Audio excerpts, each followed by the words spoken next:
For those who are falling into the trap of these trads, I want to tell you a few things about Sadhguru which nobody knows. Do you know why Sadhguru never declares himself as a Hindu? The moment he does that, HR and CE department will immediately serve a notice to Isha Foundation under the Hindu Endowments Act, the department from which he is trying to free the temples from, serving him a notice to confiscate control of temples from Isha. What else can be worse than this? Do you think Sadhguru is that dumb to declare his place as Hindu? Have you forgotten what happened with Ramanashram? After Bhagwan's Mahasamadhi, the Hindu Religious and Charitable Endowments Board went to court and challenged the right of Chinnaswamy to run the ashram. The HRCEB wanted to take over Ramanashram. Sri Ramanashram appealed against this decision and they had to fight for several years, and it was heard in 1959 that the ashram could not be taken over by the HRCEB since Sri Ramanashram argued in its appeal that it was not a Hindu institution. Thank God they did not lose the ashram to the government. And the ashram is open to Christians and Muslims. Even Puri Shankaracharya had to fight a lot for this, Govardhan Mutt. Similarly, the other sampradayas like ISKCON, Swami Narayan, etc. don't call themselves Hindus. But unofficially they are very much Hindus. How much is going through with the leftist forces who are continuously trying to knock him down? Now you are also becoming a pain for him.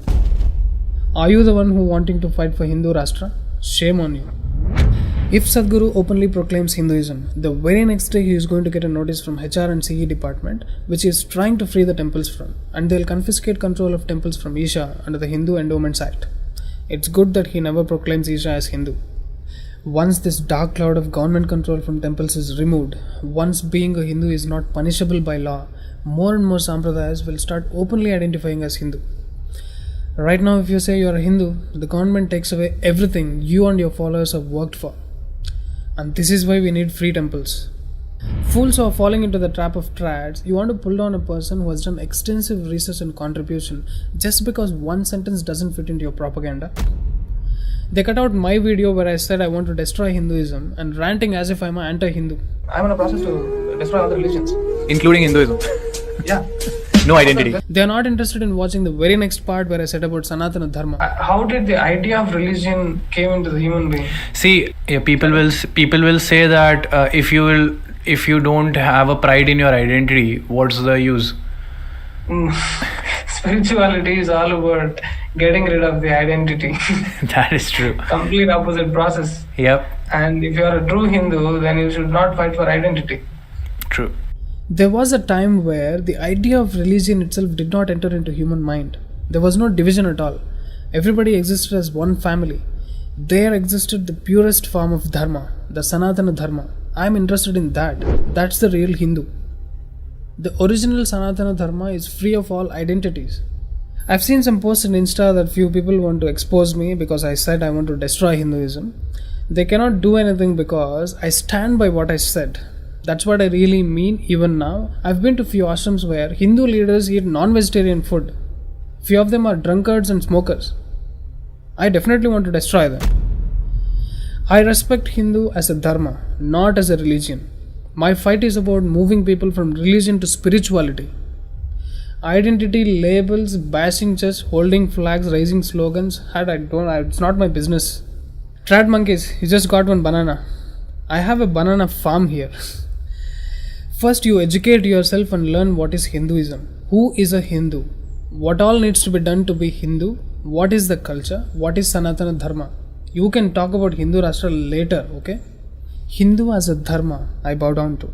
Anything that is done religiously on earth, it's not my business. I'm against division. People who want to unfollow me, disappointed with me, sensible people won't draw conclusions based on one sentence. People who have a very deep understanding of the culture and dharma, I have their support and I'm happy with that. Till now what we have discussed is about the criticism by second category trads. They are very low in number, less than 1% of the population, just few hundreds of them. They are of no use to the Sanatana Dharma in any way. They need to be punished because they are spreading hate. Now we look into the critics raised by genuine seekers. Some concerns are really genuine and must be addressed. Sadhguru says yoga is not Hindu. Vivek Agnihotri.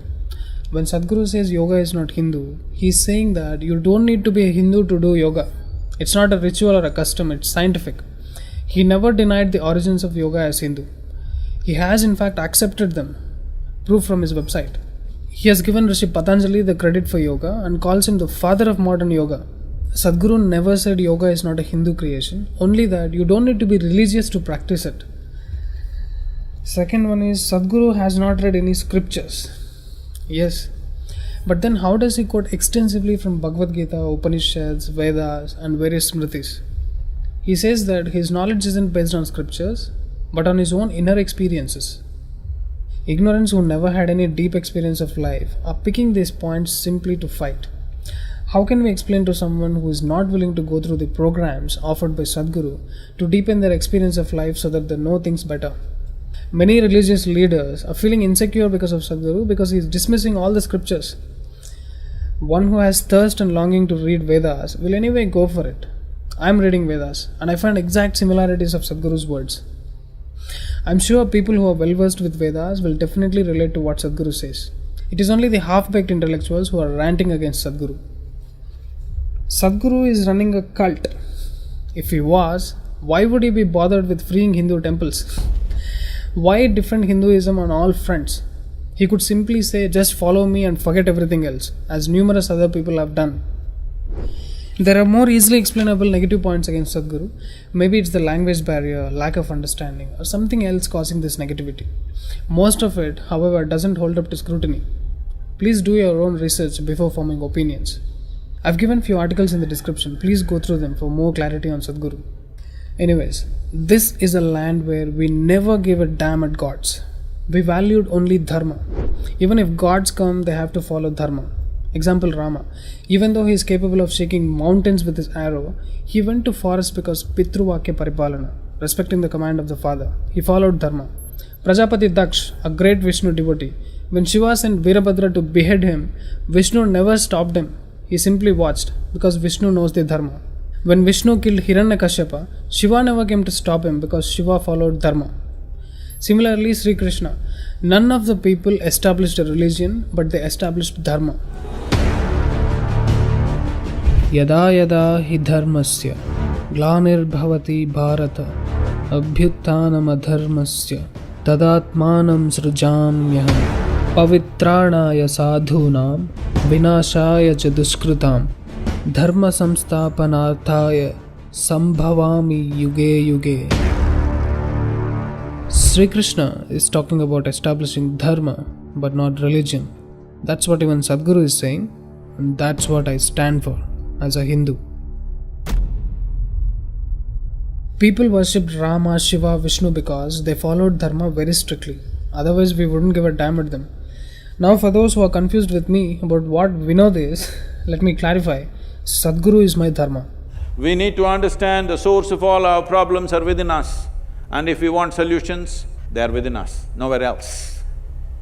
So moving the world from religion to responsibility, only then human potential will be fully explored. Otherwise,